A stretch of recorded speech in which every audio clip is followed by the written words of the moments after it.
নমস্কার বন্ধুরা, আশা করি আপনারা সবাই ভালো আছেন। আজ আমি বানিয়ে দেখাবো নিরামিষ কাঁকরোলের স্পেশাল রেসিপি। তো চলুন দেখে নেবেন আমি কিভাবে স্পেশাল এই কাঁকরোলের রেসিপিটি রান্না করি। প্রথমে দেখুন কাঁকরোলগুলি আমি কীরকমভাবে পিস করি, কেটে নিচ্ছি। প্রথমে ধুয়ে নিয়েছি ভালোভাবে, এবার কেটে নিচ্ছি। দেখুন এরকম বড় গোল গোল করে, এতটুক বড় সাইজ, সবগুলো এরকমভাবেই কেটে নিয়েছি। 250 গ্রাম কাঁকরোল। এখন এই কাঁকরোলের মধ্যে হাফ চামচ নুন আর হাফ চামচ হলুদ দিয়ে আমি এটি মেখে রেখে দেব 5 মিনিট। হলুদ হাফ চামচ আর নুন হাফ চামচ দিয়ে মেখে রেখে দেব 5 মিনিট।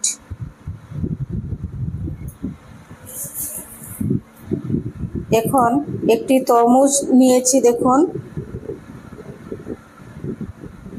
এই তরমুজটি কেটে নিচ্ছি প্রথমে, একদম ফ্রেশ। এখন এটির বীজগুলো আমি বের করে নিচ্ছি, তরমুজের বীজ। খুবই দুর্দান্ত রেসিপিটি বানাবো, আপনাদের নিশ্চয়ই ভালো লাগবে আশা করি। তো যদি ভালো লাগে তাহলে সাবস্ক্রাইব করবেন, লাইক করবেন, শেয়ার করবেন, কমেন্ট করে জানাবেন। দেখুন বীজগুলো সবগুলো বের করে নিয়েছি, ভালোভাবে ধুয়ে নিয়েছি।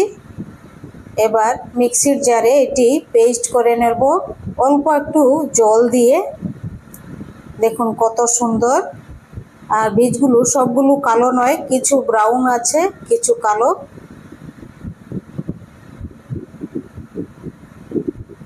অল্প একটু জল দিয়ে এটি পেস্ট করে নেব ভালোভাবে, একদম মিহি করে।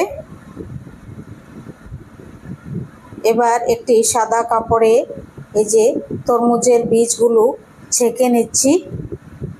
পেস্ট করার পর একটি পরিষ্কার কাপড়ে দেখুন ছাকার পর এই যে সসপ্যানে এরকমভাবে এতটুক হয়েছে। আর এই যে এটির খোসাগুলো এটি ফেলে দেব। আর এটি দিয়ে আমি এই রেসিপিটি বানাবো। এখন গ্রেভির জন্য নিয়ে নিচ্ছি একটি টমেটো আর 2টি কাঁচা লঙ্কা আর অল্প একটু আদা। দেখুন আদা আর কাঁচা লঙ্কা দিয়ে পেস্ট করে নেব জল ছাড়াই।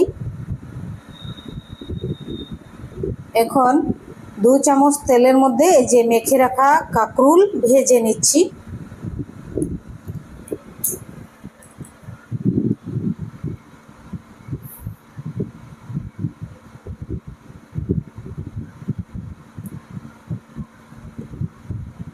বেশি ভাজবো না, খুবই কচি কাঁকরোল,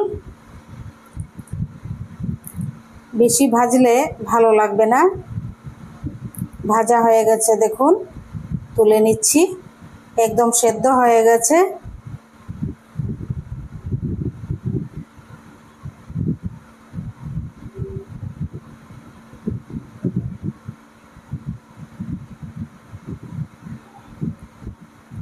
সবগুলো তুলে নিয়েছি। এবার এই সেম তেলের মধ্যে দিয়ে দিচ্ছি ওই হাফ চামচ কালো জিরা ফোড়নে। তারপর দিয়ে দিচ্ছি হাফ চামচ নুন, হাফ চামচ হলুদ, হাফ চামচ কাশ্মীরি লাল লঙ্কা পাউডার। অল্প হালকা একটু এটি ভেজে নিচ্ছি ভালোভাবে। ভাজা হয়ে যাওয়ার পর দিয়ে দিচ্ছি টমেটো পেস্ট, আদা কাঁচা লঙ্কা পেস্ট দিয়ে 3-4 মিনিট এটি ভালোভাবে কষিয়ে নেব,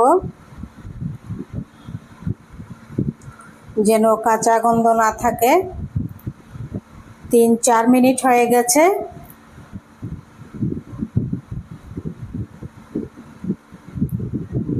এখন দিয়ে দিচ্ছি ভেজে রাখা এই যে কাঁকরোলগুলো।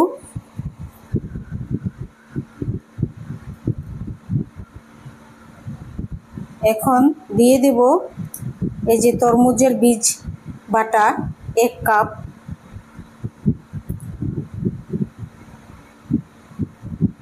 এখন 5 মিনিট শুধু এটি ঢাকা দিয়ে জাল করে নেব। বেশি সময় লাগবে না, সেদ্ধ হয়ে গেছে অলরেডি।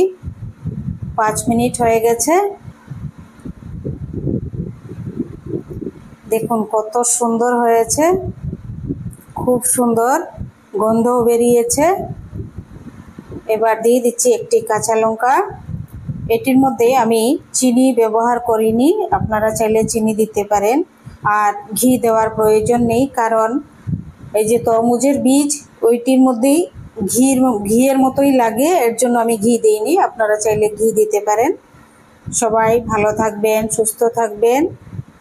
কেমন হয়েছে রেসিপিটি কমেন্ট